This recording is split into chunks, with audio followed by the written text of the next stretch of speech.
Welcome to Two Witness Teaching Program. Two Witness, a Bible teaching program to change and transform people. You shall know the truth, and the truth shall make you free. Let's dive into it.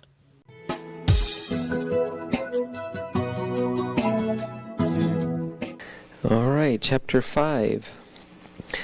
The Lord spake unto Moses, saying, Command the children of Israel that they put out of the camp every leper, and every one that hath an issue, and whosoever is defiled by the dead. Both male and female shall ye put out, without the camp shall ye put them, that they defile not their camps in the midst whereof I dwell. And the children of Israel did so, and put them out without the camp. They weren't in among the rest of the tribe. They were out further distance than that. They did that as the Lord spake unto Moses, so did the children of Israel. And the Lord spoke unto Moses, saying, Speak unto the children of Israel, when a man or a woman shall commit any sin that men commit, to do a trespass against the Lord, and that person be guilty, then what do? They shall, number one, confess their sin which they have done. And here we're going to see God's principles never change. God's the same. His character remains the same from the beginning of the Old Testament right on to the last verse in the New Testament. He does not change. What he instructs us to do based on when we live is changes based upon how far God is along in his plan of redemption. But God's nature and character doesn't change. He's always required that men repent of their sins and confess the sin which they have done. And in verse 7, he shall recompense his trespass. He's responsible for making good what he's done wrong. So if you're going to number those would be number 1 and number 2. They're very good. Shows God does not change.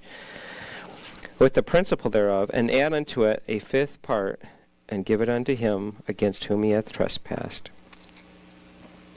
But if the man have no kinsman to recompense the trespass unto, let the trespass be recompensed unto the Lord, even to the priest, whereby the ram of atonement, whereby an atonement shall be made for him.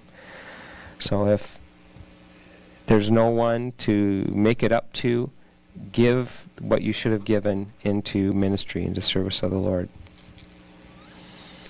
And every offering of all the holy things of the children of Israel, which they bring unto the priest, shall be his. And every man's hallowed things shall be his. Whatsoever any man giveth to the priest, it shall be his. It's been given into ministry. The priest decides what to do with that. And the Lord spake unto Moses, saying, Speak unto the children of Israel, and say unto them, If any man's wife go aside and commit a trespass against him, and a man lie with her carnally, and it be hid from the eyes of her husband, and be kept close, and she be defiled, and there shall be no witness taken against her, neither she be taken or caught in the act, taken with the manner, which means to be caught in the act.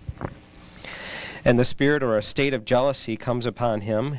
He thinks this is what has happened, and he is jealous of his wife, and she be defiled. Or if the spirit of jealousy come upon him, and he be jealous of his wife, and she not be defiled. So he's suspicious that his wife has sinned against him, committed adultery against him.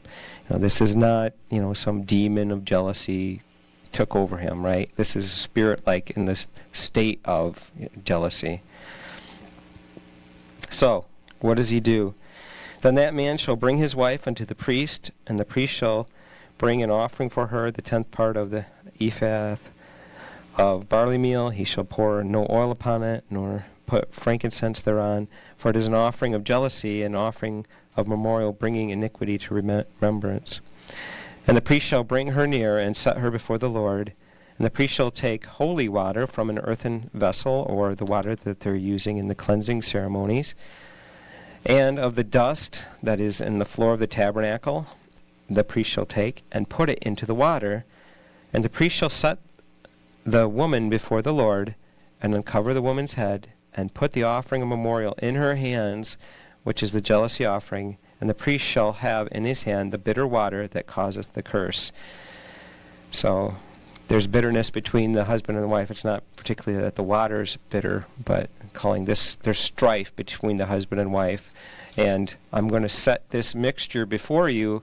You know what you're doing is before God, you are going to say, I have not committed this sin against my husband. And this, I'm sure all these things were meant to show the woman of the seriousness of this and what she's making a declaration before God. Now this mixture, we're going to find out she agrees to drink it and says, if I'm lying, may the curse come upon me and what I'm drinking come in me, within me and kill me. Now this mixture couldn't do it. It's not the mixture, but she's saying, I'm swearing an oath to God, I have not done this thing, and she takes it in. It would be a miracle if this thing killed her, but that's what would happen. God would make it, cause this to come to pass because she's swore an oath that she hasn't done it. Verse 19, and the priest shall charge her by an oath and say unto the woman, if no man have lain with thee, and if thou hast not gone aside to uncleanness with another instead of thy husband, be thou free from this bitter water that causeth the curse. But if thou hast gone aside to another instead of thy husband, and if thou be defiled, and some man have lain with thee besides thy husband, then the priest shall charge the woman with an oath of cursing, and the priest shall say unto the woman, the Lord make thee a curse and an oath among thy people, when the Lord doth make thy thigh to rot and thy belly to swell. And this water that causeth the curse shall go into thy bowels to make thy belly swell and thy thigh to rot. And the woman shall say, Amen, let it be. If I'm telling a lie, let this happen to me. And the priest shall write these curses in a book, and shall blot them out with bitter water. And I've read one commentary where the priest writes down these curses, and then they pour water onto the curses, and kind of the ink from writing goes down into that water too, and symbolically saying, the curses that you've written down there, they're in the water, I drink them, let them come on to me if I'm lying. Okay, then see a little bit more of this ceremony. Verse 27, and when he hath made her to drink the water, then it shall come to pass that if she be defiled and hath done trespass against her husband, that the water that causeth the curse shall enter into her, and become bitter, and her belly shall swell, and her thigh shall rot, and the woman shall be a curse among her people. And if the woman be not defiled, but be clean, then she shall be free, and shall conceive seed.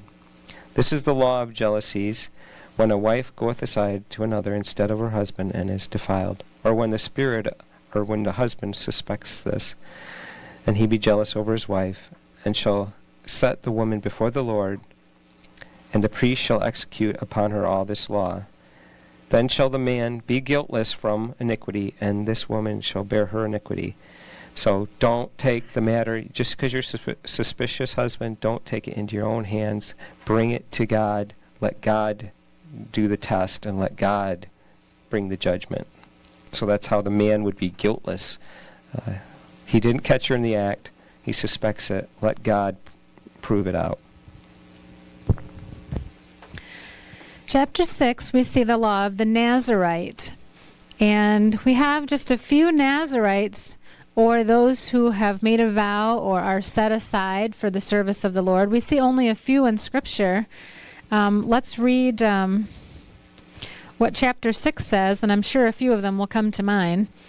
The Lord spake unto Moses, saying, Speak unto the children of Israel, and say unto them, When either a man or a woman shall separate themselves, to vow a vow of a Nazirite, to separate themselves unto the Lord, he shall separate himself from wine and strong drink. So we're going to get a list of things that a Nazirite must do to take this vow. The first one, no wine, no strong drink, shall drink no vinegar of wine or vinegar of strong drink, neither shall he drink any liquor of grapes, nor eat moist grapes or dried.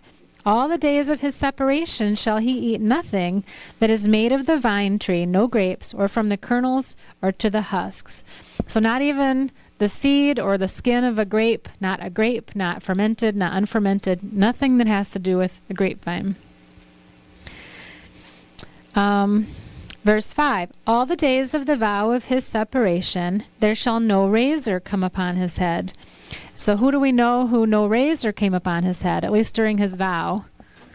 It'd be Samson, right? And eventually, when he did have his hair shaved, he supernaturally had lost the strength that God had given him. That was symbolic. But we do know that he had his hair grown long because of the vow he had taken. No razor shall come upon his head until the days be fulfilled, in the which he separates himself unto the Lord. He shall be holy, and shall let the locks of the hair of his head grow. So usually when a Nazirite took a vow of separation, it would be temporary. It wouldn't necessarily be for his entire life. I believe Samuel's mother had dedicated him from birth to the service of the Lord. But other times we see that a Nazirite would take a vow just for a set period of time. So during that time, no razor shall come upon your head. Verse 6, we see the third qualification, all the days that he separates himself unto the Lord, he shall come at no dead body. He shall not make himself unclean for his father or for his mother, for his brother or for his sister when they die, because the consecration of his God is upon his head. All the days of his separation he is holy unto the Lord. So he could not be in the presence of a dead body. Even if his father were to die, he could not go to the funeral and be in the presence of that body. Verse 9, and if any man die very suddenly by him, and he hath defiled the head of his consecration, then he shall shave his head in the day of his cleansing. On the 7th day he shall shave it. It basically ends the vow. When any one of these conditions are broken, the vow has ended. On the 8th day, verse 10, he shall bring 2 turtles or turtle doves, or 2 young pigeons to the priest to the door of the tabernacle of the congregation, and the priest shall offer the one for a sin offering, the other for a burnt offering, to make an atonement for him, for that he sinned by the dead, and shall hallow his head that same day. He shall consecrate unto the Lord the days of his separation, and shall bring a lamb of the first year for a trespass offering. But the days that were before shall be lost, because his separation was defiled. So he may have been separated and consecrated to the Lord for years, but if for some reason that vow is broken, it says all those days are lost. 13, this is the law of the Nazirite. When the days of his separation are fulfilled, he shall be brought to the door of the tabernacle of the congregation. He shall offer his offering to the Lord, 1 he-lamb of the first year, 1 ewe-lamb of the first year, 1 ram without a blemish, a basket of unleavened bread, cakes of fine flour mingled with oil, wafers of unleavened bread with oil, the meat offering and drink offerings. This is a pretty hefty sacrifice to bring. The priest shall bring them before the Lord, shall offer his sin offering, his burnt offering, and his peace offerings, his meat offerings, and his drink offerings. Verse 18, the Nazirite shall shave the head of his separation at the door of the tabernacle of the congregation. He shall take the hair of the head of his separation and put it in the fire, which is under the sacrifice of the peace offering. So he shaves his head, and the hair is burnt along with the offering. His offering is made a wave offering. Verse 20, after that, the Nazirite may drink wine, because his vow is fulfilled. This is the law of the Nazirite, who hath vowed. And of his offering unto the Lord for his separation, beside that his hand shall get, according to the vow which he vowed, so he must do after the law of his separation. So if he vowed to do something beyond that which the law required, he was required to complete that, to fulfill it. Verse 22, the Lord spake unto Moses, saying, Speak unto Aaron and his sons, saying, On this wise shall ye bless the children of Israel. So we've kind of left this idea of Nazirites.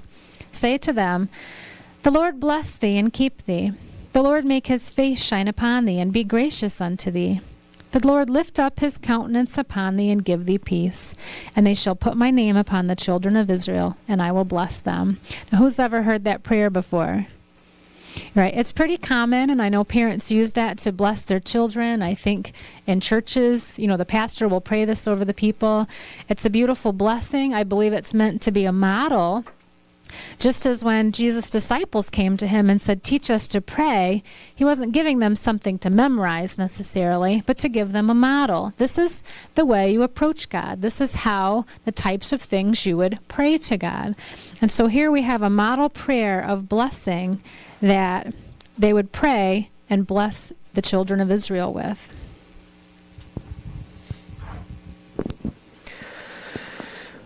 All right, this chapter here speaks a little bit as well to drinking alcohol. And I don't know how often this comes up in the Bible school, but this is one where it speaks of the Nazirite not drinking alcohol.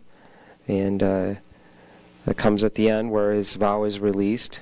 And we want to be careful. And number one with that whole subject is when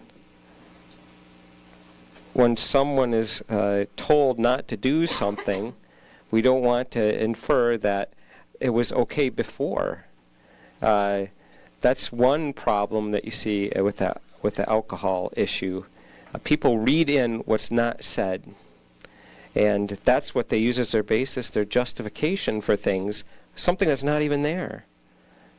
Just because God said, "Don't do this," especially if you want to be a Nazirite and devote yourself to me, don't think that it's something I approve of anyway. So a lot of times people with that whole subject will use what's not said as evidence that it's okay. So, and you'll see this anywhere you go in the Bible where this is discussed. But besides that, if you're interested in studying this more, the word translated wine in English could represent many different things. Anything, basically, that comes from the grapevine. Raisin cakes, grapes, grape juice, fermented wine, the way that now we only refer to it, that's the only way we refer to wine anymore, but the old English word wine meant all those other things. So you need to go to the root word and you need to research, okay, what is God talking about here? Because you can find it back in the original words in the Hebrew and in the Greek. There's a separation, distinction made. But the translators in the King James Bible and those of other Bibles now who just want it to read a certain way, they just use wine and let the misunderstanding continue on to our day and age. But two very good books. I don't know if Bob's offered them or told you about them. I don't know if he has them. One is The Wines of the Bible. I don't know if you have it. Is it Charles Wesley Ewing?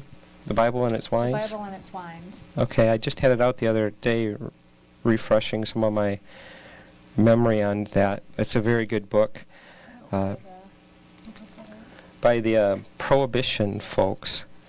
There's, surprisingly enough, there's actually a Prohibition party that's still alive and I guess not very well. I mean, they don't have very many people, but they have a party and they meet and they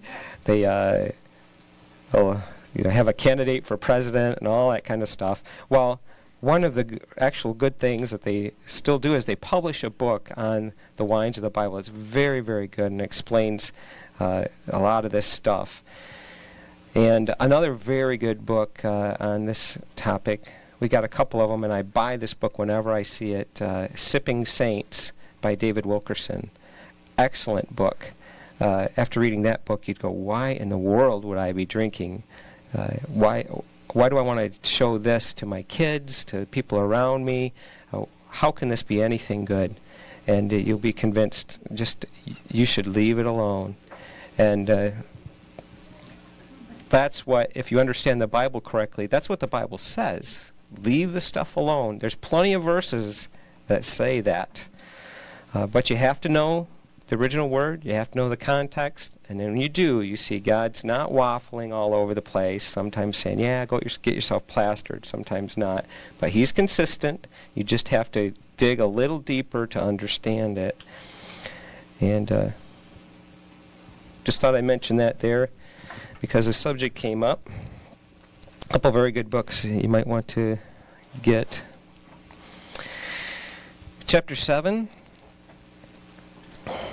And it came to pass on the day that Moses had fully set up the tabernacle, and had anointed it, and sanctified it, and all the instruments thereof, both the altar and all the vessels thereof, and anointed them, and sanctified them, that the princes of Israel, heads of the house of their fathers, who were the princes of the tribes, were over them that were numbered, offered. So here we have offerings from each of the heads of each tribe. And they brought their offerings before the Lord, 6 covered wagons, 12 oxen, a wagon for 2 of the princes, and for each one an ox. So 12 oxen, 6 wagons, because each prince got together and presented 1 wagon. And they brought them before the tabernacle to do. This is going to be what the Levites use to transport what is can be transported in wagons, and not the things that have to be hand moved. And the Lord spake unto Moses, saying, Take it of them, that they may do the service of the tabernacle of the congregation, and thou shalt give them unto the Levites, to every man according to his service. And Moses took the wagons and the oxen, and gave them unto the Levites. 2 wagons and 4 oxen he gave unto the sons of Gershon. And the Gershonites, if you remember, they were in charge of the tent, the hangings, the skins. So they had 2 wagons and 4 oxen to deal with that, to move them. And the Merariites, who had the heavy stuff, they got the balance of them. 4 wagons and 8 oxen. They were going to move the pillars, the boards, the sockets, all the framework that was part of the tabernacle. So they had 4 wagons and 8 oxen, verse 8. Verse 9, But to the sons of Kohath he gave none. Why? Because they had the furniture, and the furniture had to be hand-held. It was on staves? Staves. I don't know why I keep forgetting how to pronounce that word. But they were on sticks. That they had poles, thank you, that they had to carry on their shoulders, and you just couldn't put those things on a wagon. So they didn't need the wagons, they didn't need the oxen. The oxen. Thank you. Then you see what their offering was. Each prince of each tribe also gave an offering of silver and flour, and you can see through the rest of this chapter, they all give the same amount of everything. And all of the tribes are listed, and each head of each tribe. Goes on for quite a ways. Then in verse 84, there's a summary that just adds up all the offering that was given. And that goes on through 88. And I guess let's just look at verse 89. And when Moses was gone into the tabernacle of the congregation to speak with him, then he heard the voice of one speaking unto him from off the mercy seat that was upon the ark of testimony, from between the 2 cherubims, and he spake unto him. So God spoke to Moses from the mercy seat. And he said he would. I'll speak directly with Moses. In chapter 8, the Lord spake unto Moses. This is what he said. Speak unto Aaron, and say unto him, When thou lightest the lamps, the 7 lamps shall give light over against the candlestick. And Aaron did so. He lighted the lamps thereof over against the candlestick, as the Lord commanded Moses. And we get some more information again about the candlestick. Verse 6, Take the Levites from among the children of Israel, and cleanse them. Thus shalt thou do to cleanse them, sprinkle water of purifying upon them. Let them shave all their flesh. Let them wash their clothes, and so make themselves clean. And then they're going to make various sacrifices. Verse 11, Aaron shall offer the Levites before the Lord for an offering of the children of Israel, that they may execute the service of the Lord. So for all the offerings man was instructed to bring, now we see the Levites themselves came as the offering of the children of Israel to be presented before the Lord. Verse 12, They shall lay their hands upon the heads of the bullocks. Thou shalt offer one for a sin offering, one for a burnt offering, to make an atonement for the Levites. Set the Levites before Aaron, offer them for an offering. Verse 14, thus shalt thou separate the Levites from among the children of Israel, and the Levites shall be mine. After that shall the Levites go in to do the service of the tabernacle. Verse 16, they are wholly given unto me from among the children of Israel. And then he repeats, instead of such as open the womb, instead of the firstborn, I have taken the Levites unto myself.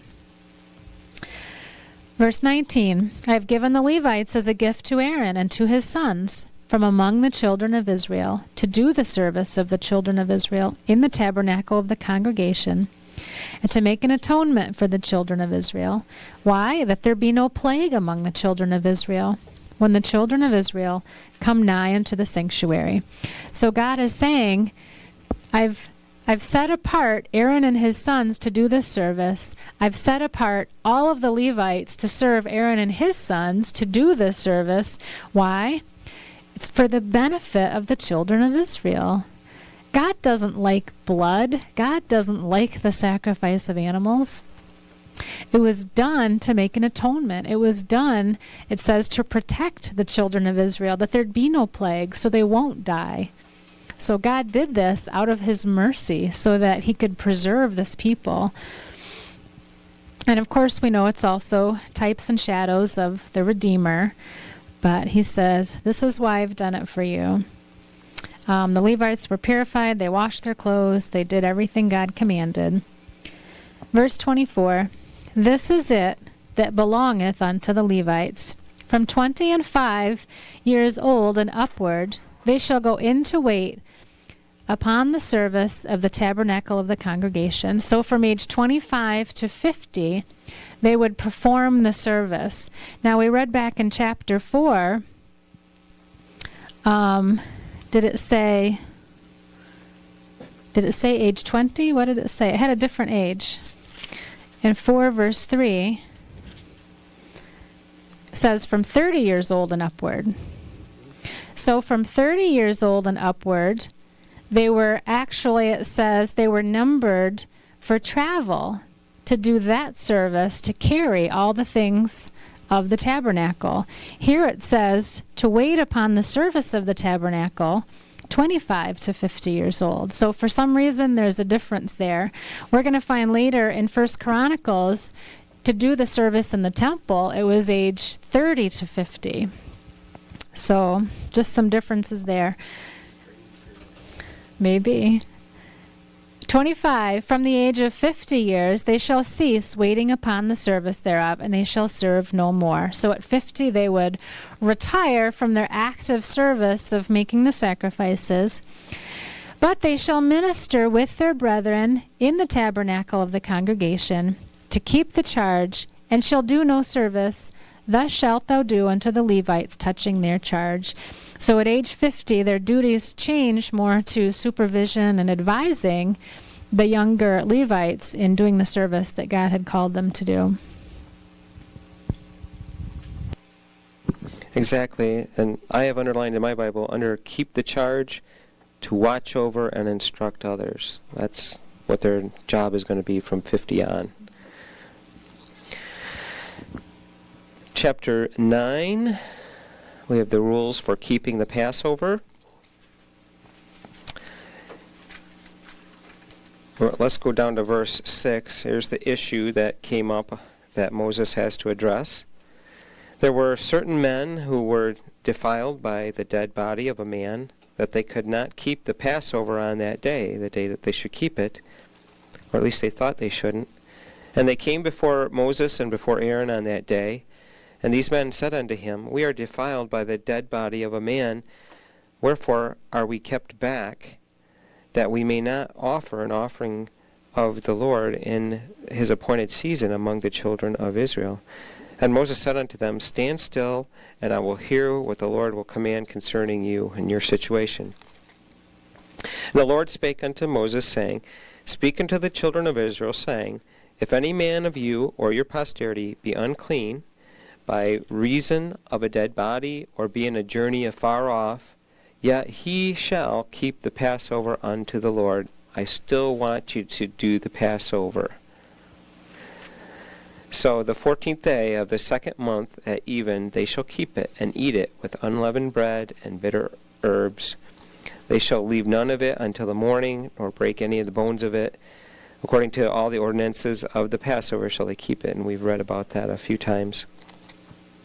But the man that is clean and is not in a journey, and forbeareth to keep the Passover, even the same soul shall be cut off from among his people, because he brought not the offering of the Lord in his appointed season. That man shall bear his sin, if those who do not keep the Passover are cut off. And if a stranger shall sojourn among you, and will keep the Passover unto the Lord according to the ordinance of the Passover, and according to the manner thereof, so shall he do. He shall have one ordinance, both for the stranger and for him that is born in the land. And we're going to see this repeated many times. God is equitable, he's just, he expects the same things out of everybody. Verse 15, and on the day that the tabernacle was reared up, the cloud covered the tabernacle, namely the tent of the testimony, and at even there was upon the tabernacle as it were the appearance of fire until the morning. God showing his presence, abiding there with his people. Cloud in the daytime over the tabernacle, pillar of fire at night. Both symbols of the Holy Spirit that we see continue on. So it was always that the cloud covered it by day and the appearance of fire by night. Amazing testimony of God continually showing them miraculously, I'm with you. As we read on, it's just going to boggle the mind how stupid they are and how these things don't cause them to be obedient. It's just amazing.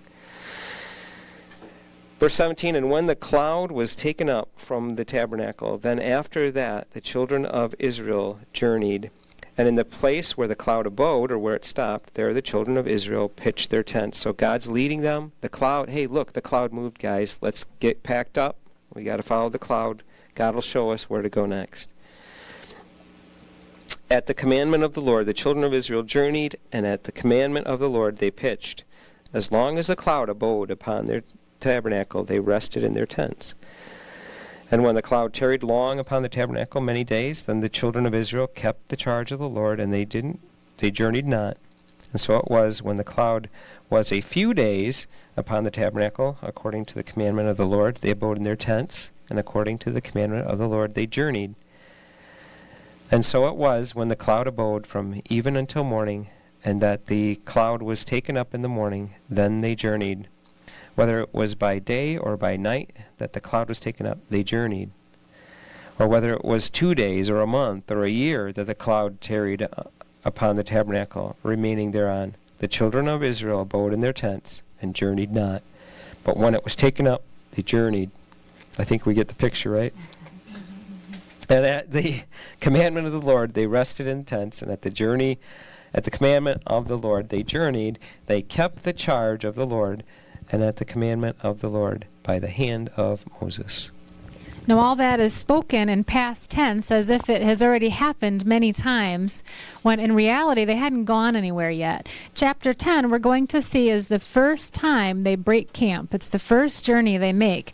They're going to leave Sinai, where they've been for this about a year, the giving of the law, the building of the tabernacle. It's time to leave. They're leaving Sinai. They're going to Kadesh Barnea. And this, chapter 10, gives all the instructions for how the camp was to move. They already know what order they're supposed to be in. They know who's supposed to move first within those groups of 3. And here it's going to happen. The Lord spake unto Moses, saying, Make thee 2 trumpets of silver. Of a whole piece shalt thou make them. A whole piece shalt thou, I just said that thou mayest use them for the calling of the assembly and for the journeying of the camps. How else could you get 1,000,000 people to do something? Okay, so make these trumpets. When they shall blow with them, all the assembly shall assemble themselves to thee at the door of the tabernacle of the congregation. And if they blow but with 1 trumpet, then the princes, which are the heads of the thousands of Israel, shall gather themselves unto thee. When you blow an alarm, then the camps that lie on the east parts shall go forward. When you blow an alarm the second time, then the camps that lie on the south side shall take their journey. They shall blow an alarm for their journeys. But when the congregation is to be gathered together, ye shall blow, but ye shall not sound an alarm. And the sons of Aaron the priest shall blow with the trumpets, and they shall be to you for an ordinance forever throughout your generations. And if you go to war in your land against the enemy that oppresses you, then you shall blow an alarm with the trumpets, and you shall be remembered before the Lord your God, and you shall be saved from your enemies. So we're given two main reasons. One is to call the congregation. Mostly it looks like regarding when to move. And then we see if there's war. Verse 10 gives some other reasons. In the day of your gladness and your solemn days, in the beginning of your months, you shall blow with the trumpets over your burnt offerings, over the sacrifices of your peace offerings. They may be to you for a memorial before your God. I am the Lord your God. So, verse 11 starts the journey, and here they go. It came to pass on the 20th day of the second month in the second year that the cloud was taken up from off the tabernacle of the testimony. So this would basically be the first time, as Brian repeated so many times in chapter 9, what happens when the cloud is taken up? It's time to move. Verse 12, the children of Israel took their journeys out of the wilderness of Sinai, and the cloud rested in the wilderness of Paran. And they first took their journey according to the commandment of the Lord by the hand of Moses. In the first place went the standard of the camp of the children of Judah. Remember, they were the very first ones to camp on the east side. Verse 15, then Issachar, and verse 16, Zebulun. But Judah was to lead that set of 3 tribes out. Verse 17, this is after the 3 tribes in the east set forth. The tabernacle was taken down. That would be by Aaron and his sons. The sons of Gershon and the sons of Merari would set forward bearing the tabernacle. So the actual curtains and the structure would go first. Then the standard of the camp of Reuben. So we have everyone on the south side setting forth. Reuben with, who was Reuben with? Simeon and Gad would set forth. After them, the Kohathites would set forth bearing the sanctuary. So when the Merarites went first, they would get there first and set up the tabernacle so that when the Kohathites arrived with the vessels, there would be a place to put them. 22, the standard of the camp of Ephraim set forth from the west side, and with him was the tribes of Manasseh and Benjamin. And then verse 25, we see the north side. Dan set forward with the tribes of Asher and Naphtali. 28, thus were the journeyings of the children of Israel according to their armies when they set forward. No problem, right? It's 1,000,000, however many people with the tabernacle. They set forth. 29, Moses said unto Hobab, which is Jethro, his father-in-law, the son of Raguel the Midianite, Moses' father-in-law, we are journeying unto the place of which the Lord said, I will give it to you. Come thou with us, and we will do thee good, for the Lord hath spoken good concerning Israel. And he said unto him, I will not go, but I will depart to my own land and to my kindred. He declines. He said, Leave us not, I pray thee, for as much as thou knowest how we are to encamp in the wilderness, and thou mayest be to us instead of eyes. And it shall be, if thou go with us, yea, it shall be that what goodness the Lord shall do unto us, the same we will do unto thee. So his arguments for why Jethro or Hobab would come with him, he still declines and refuses to come. Verse 33, they departed from the mount of the Lord 3 days' journey. And the ark of the covenant of the Lord went before them in the 3 days' journey to search out a resting place for them. So think of this idea of where the ark is, it's where God is. And the cloud of the Lord was upon them by day when they went out of the camp.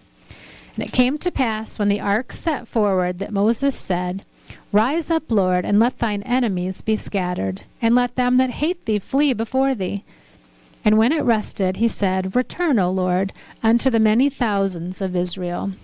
And we'll see later, when Israel goes into battle, it's the priests who go first into battle. You would think you would put your scariest men, your strongest men, your most well-trained men in the front lines for battle. Instead, it was the priests, armed with only the Ark of the Covenant, with the presence of God going before them to scatter their enemies before them. So we'll see that repeated many times with the Ark. Let's go one more chapter. Chapter 11. But the people complained, and it displeased the Lord. The Lord heard it. He sure did. He sees it all. And his anger was kindled, and the fire of the Lord burnt among them, and consumed them that were in the uttermost parts of the camp, the edges. And the people cried unto Moses, and Moses prayed unto the Lord, and the fire was quenched. And he called the name of the place Taberah, because the fire of the Lord burnt among them. And the mixed multitude, or the strangers among them, that was among them, fell a-lusting. And we're going to see what they want. The children of Israel also wept again and said, so the ones that were not following God, plus those that were, and we know that some came out of Egypt, and so that there could be strangers among them.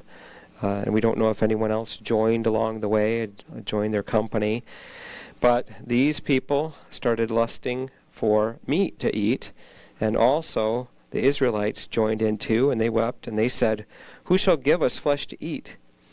We remember the fish that we ate in Egypt freely, and the cucumbers, and the melons, and the leeks, and the onions, and the garlic. It was so good back there. But now our soul is dried away, and there's nothing at all besides this manna before our eyes.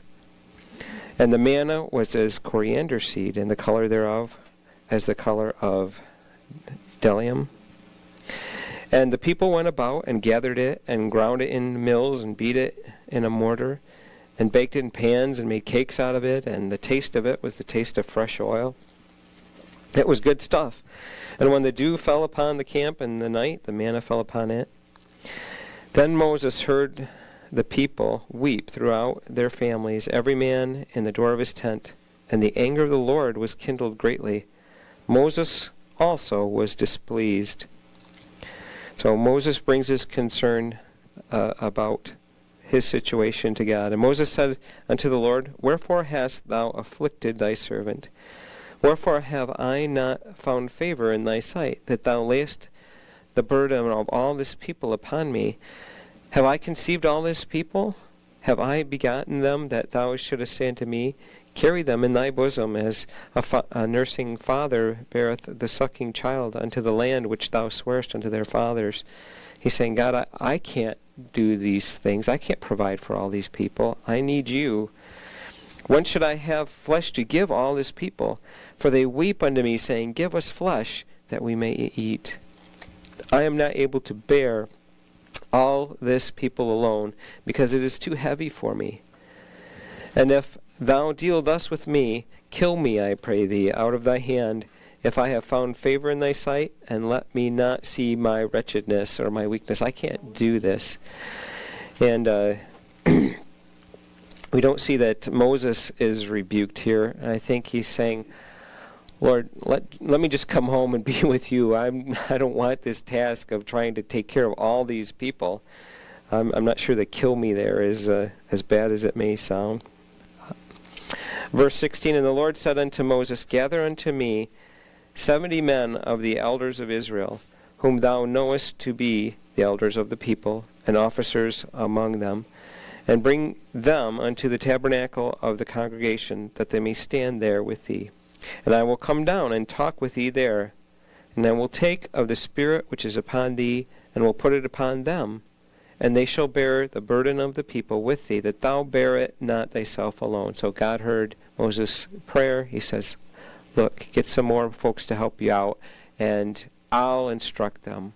As I'm telling you what's the best way to deal with the people, I'll tell these other people too. So you can divide their responsibilities. Verse 18, and say thou unto the people, sanctify yourself against the morrow, and ye shall eat flesh, for ye have wept in the ears of the Lord, saying, who shall give us flesh to eat? For it was well with us in Egypt, therefore the Lord will give you flesh, and ye shall eat. Now it's not wrong to want meat and to take that desire to the Lord, but what did they do? We had it so good in Egypt. Wish we never left that place. Oh yeah? Verse 19, you shall not eat 1 day, nor 2 days, nor 5 days, nor 10 days, nor 20 days, but a whole month, until it comes out your nostrils, and it shall be loathsome unto you, because that you have despised the Lord which is among you. And you have wept before him, saying, why came we forth out of Egypt? That's the right way to read that verse, by the way. I think that's how in verse 12, Moses is able to say, can I carry all these children in my bosom like a sucking child? It's like I'm a father over 1 million little children who won't grow up and choose to do the right thing. So that's exactly the attitude that they have towards God and towards Moses. Wish it would end here, but it's not going to. And Moses said, the people among whom I am are 600,000 people, and we've read that before. And thou hast said, I will give them flesh, that they may eat a whole month. Shall the flocks and the herds be slain for them to suffice them? Or shall all the fish of the sea be gathered together for them to suffice them? Let's imagine how are you going to feed all these people meat? And the Lord said unto Moses, is the Lord's hand waxed short? And I remember this verse many times. Is there something God can't do? Thou shalt see now whether my word shall come to pass unto thee or not. And Moses went out and told the people the words of the Lord, and gathered the 70 men of the elders of the people, and set them round about the tabernacle. And the Lord came down in a cloud, and spake unto them, and took of the Spirit that was upon him, and gave it to the 70 elders. And it came to pass that when the Spirit rested upon them, they prophesied, and did not cease. But there remained 2 of the men in the camp. The name of one was Eldad, and the name of the other Medad, and the Spirit rested upon them. They were 2 of the 70 that didn't come when Moses called. They were out among the people. But the Spirit still came upon those 2, even though they weren't together with the rest, and rested upon them. And they were not of them that were written, but went not out unto the tabernacle, and they prophesied in the camp. And there ran a young man and told Moses, and said, Eldad and Medad do prophesy, but they're out in the camp. And Joshua the son of Nun, the servant of Moses, one of his young men, answered and said, my lord Moses, forbid them. And Moses said unto him, enviest thou for my sake? Would God that all the Lord's people were prophets, and that the Lord would put his Spirit upon all of them. I don't have a problem with the Spirit of God coming upon anyone, and that they're prophesying out there in the camp. I wish that that was the case for every single person here. I'm not going to try to stop that or forbid that. And Moses gat him into the camp, he and the elders of Israel. Now we're going to see what happens with the meat, with the quail that God brings. Verse 31, and there went forth a wind from the Lord, and brought quails from the sea, and let them fall by the camp, as it were a day's journey on this side, as it were a day's journey on the other side, round about the camp, as it were 2 cubits high upon the face of the earth. So, as far as you can walk one way, this way, that way, this way. Wow, these birds are falling down on the ground, and they're about 3 feet high. It's like, you're going to hate this stuff by the time this is over. And God's given them what they want, but it's also going to be judgment, punishment for them. And the people stood up all that day and that night and all the next day, and they gathered the quails. He that gathered least gathered 10 homers, which I believe is, does it say 7 pints? 70 pints. And they spread them all abroad for themselves round about the camp. And while the flesh was yet between their teeth, ere it was chewed, the wrath of the Lord was kindled against the people, and the Lord smote the people with a very great plague. And he called the name of the place Kibroth Hattaavah, because there they buried the people that lusted. And the people journeyed from this place onward. I won't try to say those names again. Okay, we're on Numbers chapter 12. And after all this time of seeing and experiencing the children of Israel murmuring against Moses and Aaron and God, what do we have? We have Miriam and Aaron spake against Moses. So now Aaron especially, the leader right next to Moses, is going to murmur against Moses, his brother. They murmured against Moses because, why? Of the Ethiopian woman whom he had married, for he had married an Ethiopian woman. So for all the reasons to murmur, okay, if you don't have water, you might want water. If you don't have food, if you want protection from your enemies, whatever it is, they're murmuring because he married an Ethiopian woman. And they said, hath the Lord indeed spoken only by Moses? Had he not spoken also by us? And the Lord heard it. So they took whatever offense they wanted to at the fact he had married this Ethiopian woman, and they turned it into, who does Moses think he is? God uses us too. Now the man Moses was very meek above all the men which were upon the face of the earth. If someone wants to, and this could apply to us very much today, if someone wants to, they could take an offense and they can turn it into something much broader, much deeper than even the offense would have been if it were truly an offense. And the Lord spake suddenly, or at that time, unto Moses, and unto Aaron, and unto Miriam, Come out, ye three, unto the tabernacle of the congregation. And they three came out. And the Lord came down in the pillar of the cloud, and stood in the door of the tabernacle, and called Aaron and Miriam, and they both came forth. And he said, Hear now my words. If there be a prophet among you, I, the Lord, will make myself known unto him in a vision, and will speak unto him in a dream. My servant Moses is not so, who is faithful in all my house. With him I will speak mouth to mouth, even apparently not in dark speeches. And the similitude, the likeness of the Lord shall he behold. Wherefore then were ye not afraid to speak against my servant Moses? So it's interesting that back here Moses is saying, this job is too burdensome for me. God, help me bear all the burdens of these people. And now we have other people rising up saying, who does Moses think he is? I mean, do they really want to take his place? Do they realize what they're asking for? And God says, why wouldn't you be afraid to speak against him, knowing how highly I regard him? I speak to him face to face. I'm leading and guiding him through direct speech, not through dreams and visions, but directly, face to face, mouth to mouth. Verse 9, the anger of the Lord was kindled against them, and he departed. And the cloud departed from off the tabernacle, and behold, Miriam became leprous, white as snow. And Aaron looked upon Miriam, and behold, she was leprous. And Aaron said unto Moses, Alas, my Lord, I beseech thee, lay not the sin upon us, wherein we have done foolishly, and wherein we have sinned. Let her not be as one dead, of whom the flesh is half consumed when he cometh out of his mother's womb. And Moses cried unto the Lord, saying, Heal her now, O God, I beseech thee. So we see, and we're going to continue to see throughout the book of Numbers, instant judgment. God is not waiting. Sometimes we see someone living in sin, or we ourselves live in sin.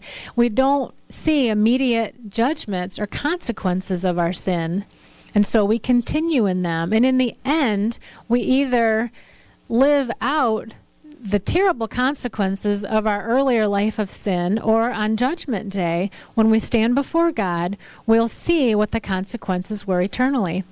Here, God is showing them from the beginning, instantly, immediately, this is the result of rebellion and sin. We're going to see that pattern.